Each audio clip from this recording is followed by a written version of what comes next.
कहानी की शुरुआत होती है साल 1940 में, जब आर्मी ऑफिसर जॉन को पकड़ लिया गया और उसे एक कागज पर दस्तखत करने को कहने लगे, जिसमें लिखा हुआ था कि वह एक जासूस है।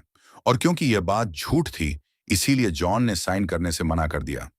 तभी वह लोग जॉन की बीवी को भी ले आए, जिसे सिपाहियों ने इतना टॉर्चर किया था कि अब वह भी जॉन के जासूस होने वाली बात को कबूल रही थी।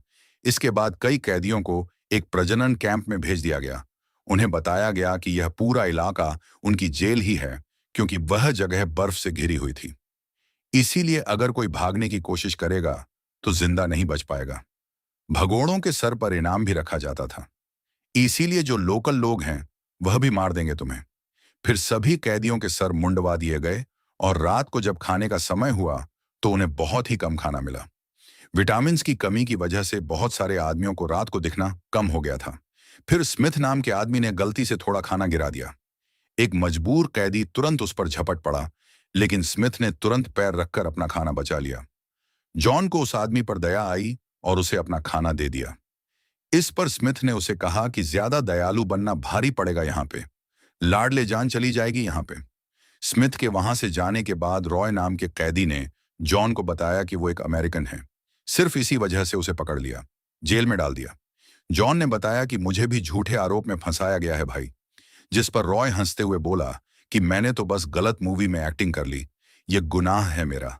फिर अंदर हम वाका नाम के एक कैदी को देखते हैं जो जुआ खेल रहा था।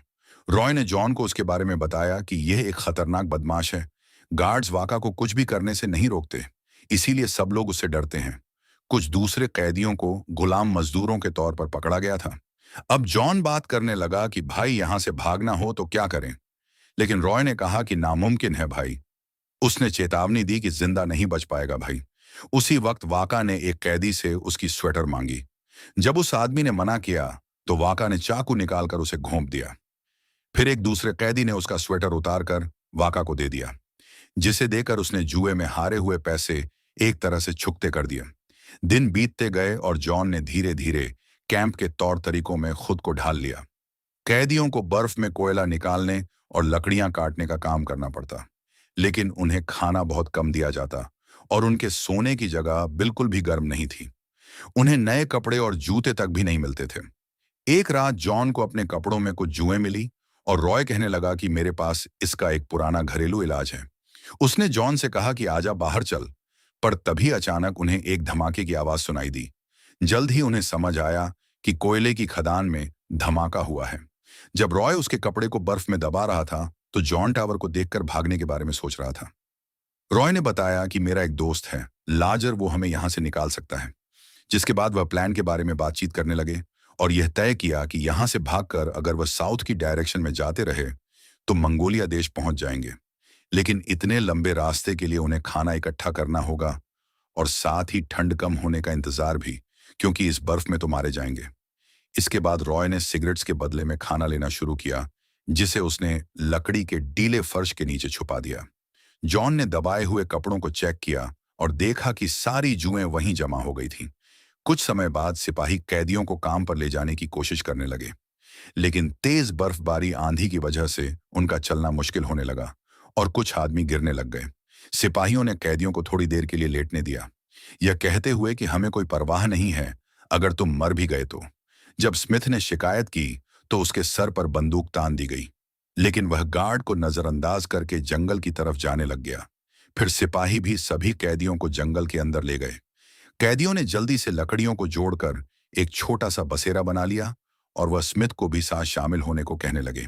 अगले दिन सभी कैदियों में से स्मिथ और जॉन को कोयले के काम के लिए चुना गया। वहां उन्हें लगातार खांसी का सामना करना पड़ा, क्योंकि सांस लेना बहुत मुश्किल था। ऊपर से गुफा के अंदर कभी भी टूट फूट शुरू हो जाती। हवा की कमी की वजह से जॉन गिर पड़ा और उसे ऐसा लगने लगा जैसे वह अपने घर पहुंच गया हो। वह अपने भ्रम में अपने घर की तरफ बढ़ने लगा कि तभी यह गार्ड उसे गोली मारने को पूरी तरह तैयार था। खुशकिस्मती से स्मिथ ने उसे समय पर वापस खींच लिया। उसका शुक्रिया अदा करते हुए जॉन ने उसे अपने भागने के प्लान के बारे में बताया, लेकिन स्मिथ ने कहा कि रॉय तो सालों से लोगों को पागल बना रहा है। जो भी नया कैदी आता है उसके साथ ऐसा ही करता है वो। फिर भी जॉन भागने की जिद पर अड्डा रहा और स्मिथ उसके साथ चलने के लिए तैयार हो गया। उस रात जॉन रॉय को बिस्तर से खींचकर बाहर ले आया ताकि उसे दिखा सके कि आंधी इतनी तेज है कि उनके पैरों के निशान ढक जाएंगे, इसीलिए उन्हें अभी निकल जाना चाहिए। लेकिन रॉय जिद करने लगा कि यह मुमकिन नहीं है और खाना कम होने के बहाने देने लगा। इस पर जॉन सोच में पड़ गया कि यह आदमी मुझे पागल तो नहीं बना रहा। लेकिन उसी वक्त वाका ने दोनों को देख लिया तो वह वापस अंदर चले गए। इसी बीच आंद्रेस को पता चल गया कि काजिक नाम का एक कैदी अपनी रात को न दिखने वाली बीमारी को छुपा रहा है। इस पर काजिक कसम खाने लगा कि दिन में उसे बिल्कुल ठीक दिखता है। रात को भाई तेरा कंधा पकड़ के चल लूंगा, ना क्या हो गया। उसने आंद्रेस से अपने प्लान को छुपाने की गुजारिश की ताकि वह भी इस प्लान का हिस्सा बना रहे। इसी दौरान स्मिथ ने अपनी सोने की घड़ी लाजर को दे दी ताकि वो उसी में भागने की जानकारी ले सके। फिर लाजर ने बताया कि उन्हें भागने के लिए जनरेटर बंद करना होगा, जिससे उन्हें 10 मिनट का घप अंधेरा मिलेगा और उन्हें भागने में बहुत आसानी हो जाएगी। ये काम तब करना होगा जब फौजियों की शिफ्ट बदलती है। जब वह लोग सही समय का इंतजार कर रहे थे, तभी वाका ने अचानक से जॉन पर झपट्टा मार दिया और उसकी गर्दन पर चाकू रखकर कहा कि मुझ पर जुआरियों का बहुत कर्ज है, इसीलिए वह भी यहां से भागना चाहता है। जॉन की गर्दन पर चाकू था। वह इस हालत में नहीं था कि मना कर पाए, तो भाई को मानना ही पड़ा। जैसे ही भागने का समय आया तो कैदियों ने जनरेटर बंद कर दिया और तारों को काटकर भाग गए। अलार्म तुरंत बज गया, लेकिन आंधी की वजह से गार्ड्स को कुछ भी दिखाई नहीं दिया और ना ही उनके पैरों के निशान बचे। वह अपने कुत्तों के साथ जंगल में घुस गए, इस उम्मीद के साथ कि उनकी नाक भगौड़ों को ढूंढ ही लेगी। 7 कैदी जंगल में जितना हो सके उतना तेज भाग रहे थे। थोड़ी ही देर में वह इतना थक गए कि आगे बढ़ना अब मुश्किल था। तब जॉन ने हाँफते हुए उन्हें याद दिलाया कि कुत्ते बहुत तेज भागते हैं, हमें चलते रहना होगा। उन्होंने फिर से आगे बढ़ने की कोशिश की, लेकिन बर्फ उनकी आंखों को अंधा करने लग गई थी। इसीलिए अब वह छुपने की जगह ढूंढने लगे। जॉन ने रुकने से इनकार कर दिया, क्योंकि उसका मानना था कि यह आंधी गार्ड्स को भी तो रोक रही होगी जैसे उन्हें रोक रही है।